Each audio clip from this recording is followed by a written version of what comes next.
Hey everyone, my name is Ben Heisch, and as sort of the resident camera nerd in the wedding industry among many people, I figured I'd break down my picks from someone who owns cameras from 6 or 7 different camera companies. Now, I started off with a personal challenge to myself to pick out what would probably be the best kit that I could put together within 4 brands under $10,000. All right, obviously I'm wearing something different because I forgot to actually mention this, but I would love to see your picks as well. So either at the end of this video, after you've seen what I'm looking at, or you can do it right now. Go and do this challenge on your own, and I would love to see what your kit would be. So drop that in the comments below, and then I'm gonna do another video sort of highlighting the best kits and maybe even improving mine by adding yours. And I definitely don't have a giveaway or anything for you, but I think this would be super interesting, and kind of whatever our finalized kits will be, we'll put up next to each other in a kind of final video. And if you are a fanboy or girl or whatever of any specific brand, making the best possible kit would be great, because we're gonna put them all together in one sort of finalized video and see what we would consider the best value overall to be between all of the brands. So today we are going to break down Canon as kind of our camera brand of choice today. And what I'm gonna be basing this off of is the fact that this is going to be for wedding photography. And again, these are just my picks, the things that I would be looking for. And they're gonna be kind of based on my style, but depending on what kind of stuff you do, you might need to shift things one way or the other. But I feel like for most people, it's gonna give, I guess, at least a good starting point to kind of figure out what your particular style might lean towards. So within this kit, our prerequisites are going to be a minimum of 2 bodies.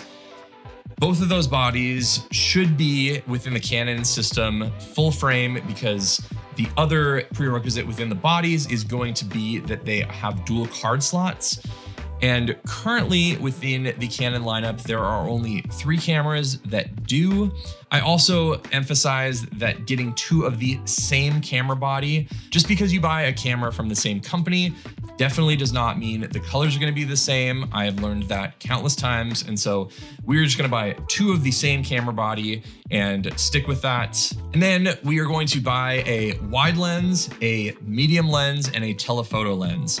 I know some people might go the zoom route. Obviously, that is a typical popular direction to go in, but my style ends up, leaning more towards ambient. So I'm going to focus more on prime lenses that often perform better and then give you more light in low light situations, which often at weddings you will encounter. And then just a huge thing for me as a small business owner and someone who's been to hundreds and hundreds of weddings, knowing that something will go wrong at the worst possible time, all of the times, which have only been like 5 in about 15 years, all the times that a camera has froze on me or something has been at a crucial moment in a wedding.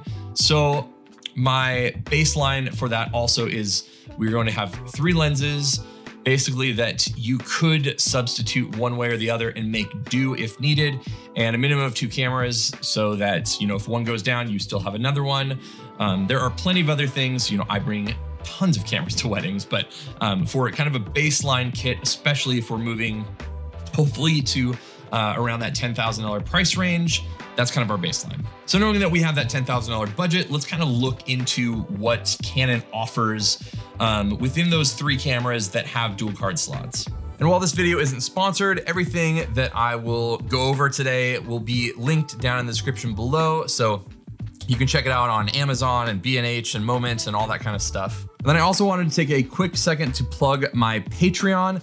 I do multiple videos like this a month that are much more tutorial based and aimed at improving your photography, and usually much less about gear, but I'll definitely leave a link in the description about that, as well as my Cascade presets. If you are looking for a great preset pack that works on just about every camera manufacturer there is, I'll obviously leave a link to those in the description and would be happy to answer any questions you might have about them. Now, I'm basing all of these prices and everything, which absolutely could change, but this is off the time that I am recording right now. I'm just basing this off B&H because it's just the easiest place to do it. And the other thing that I will preface is that I have not purchased a brand new camera in probably a decade. Every camera that I buy has been pre-owned or used by someone else. I'm often buying things on Craigslist or KEH. So in the links down below, as many things as I can find on KEH, I will put down there as well, because most of the time I find that they are very conservative in their grading and it can save you a ton of money. So we're gonna start off with the 3 bodies that Canon makes that have dual card slots. They also happen to be full frame, which is another bonus, and that's kind of within their professional line. The EOS R, which I've owned and I've actually used at weddings, is fantastic. It's an amazing camera. It has 30 megapixels. It has great autofocus, all sorts of stuff. But if you were shooting portraits or anything that you could reschedule and do again if you had to, I would say that saving, $900 and buying the EOS R is a great buy. And I see no issues with that camera otherwise, but for weddings specifically, dual card slots is going to be kind of a prerequisite. Okay, so that leaves us with the Canon R3, which is $6,000 and not even out yet. So obviously that puts us over budget immediately. Then puts us to the EOS R5 and the EOS R6.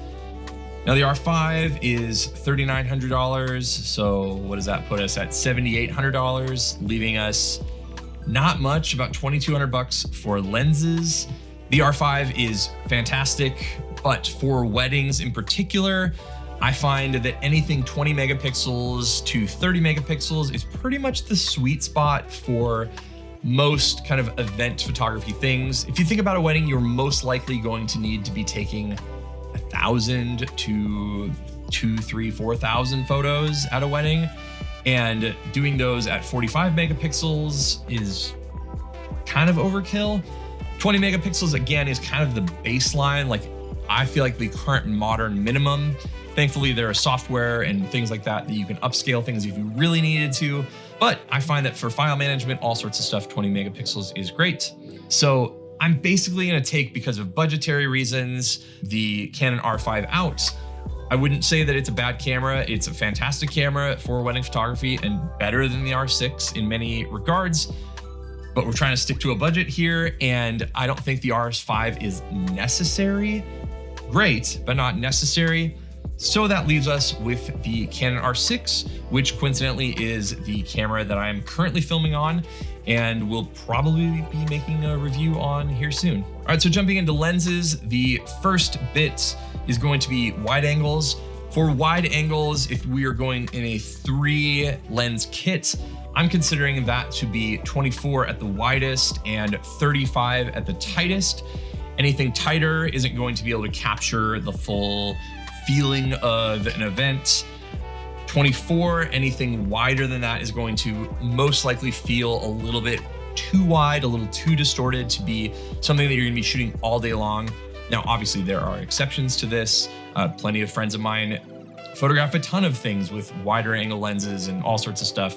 So these aren't necessarily rules, just general guidelines for most photographers, and do with it what you will. So in the current setup, 24, 28, 35 is kind of our space that we are going to be looking in for wide angles. Now Canon makes a 35 1.8 that also has image stabilization and macro, and it's currently only $399. That being said, it's just like not fully onto their professional line. I know that a lot of people do actually use that lens, and it's versatile, and it's a 1.8 and it has macro. So it's definitely a place you could go. So I will put this as like lens B in this particular category. But that being said, I think that probably the best play in here in terms of sticking with budget and getting something that is going to be a little bit more versatile is going to be the Sigma 28mm f1.4 art lens. I've used these lenses a ton. I actually am filming on the 24mm art, which would also be a great option. I personally just find 28 to be obviously wider than 35, but not as wide and intense as 24. So I find it to be a really, really good middle ground. And then coming in at $1,400, it's definitely not cheap, But as a primary lens in this system, I feel like it's worth spending the money on in that space. They currently only make an EF mount, so you're gonna have to buy the EF to RF adapter, which if you've actually photographed with the 5D Mark II, 5D Mark III, 5D Mark IV series, you can use all of those existing lenses on the R system and you will be gaining better autofocus, all sorts of stuff. Your lenses will be improved on the R system. That being said, you're gonna get some improvements on the RF mount, the native stuff, but I would say that the adapted lenses have worked fantastic and totally up to par with me. So with that, we are going to go with the Sigma 28mm 1.4 art lens. Now, with that being said, there's obviously exceptions and you can go a lot of different directions, but for me, the 50mm lens is just the quintessential wedding photography, everyday lens. It's good for portraits and especially more environmental portraits and a lot of things along those lines. It's a very familiar focal length. Blogs and magazines and everything within the wedding world loves that focal length. So this is going to be kind of our splurge purchase amongst the lenses in particular.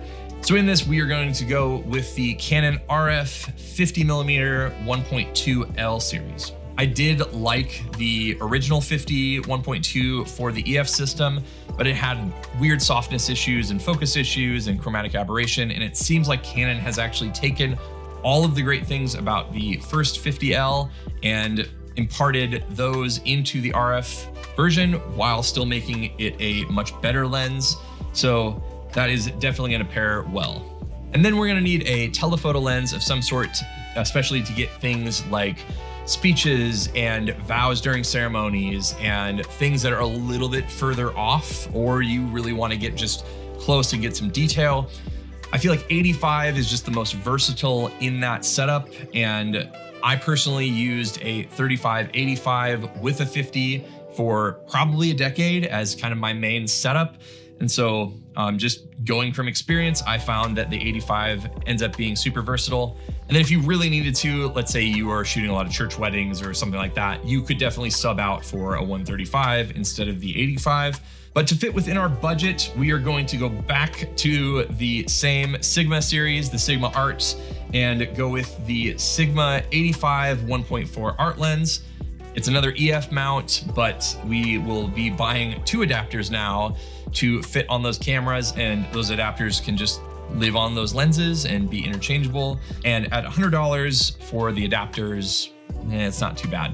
So totaling up our entire kit here, again, this is assuming that we are not going to be taking things like lighting, flashes, or constant lights into account, as well as all of the extra batteries and memory cards and the computers and the subscriptions and all of the other stuff that goes into it.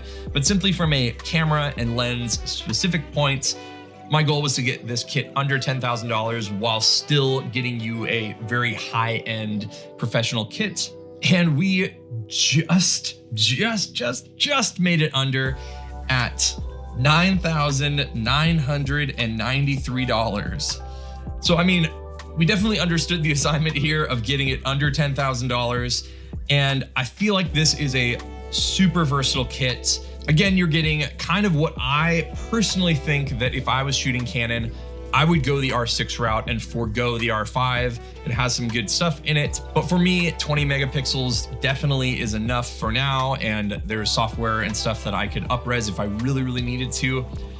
Everything that I've gotten out of the Sigma Art series, especially on the R6 and the EOS R, has been phenomenal. All of the issues that I had with focusing and whatnot on the 5D series have just been taken care of by the fact that this is focusing off the sensor, and the R6 is a huge upgrade over the 5D Mark IV.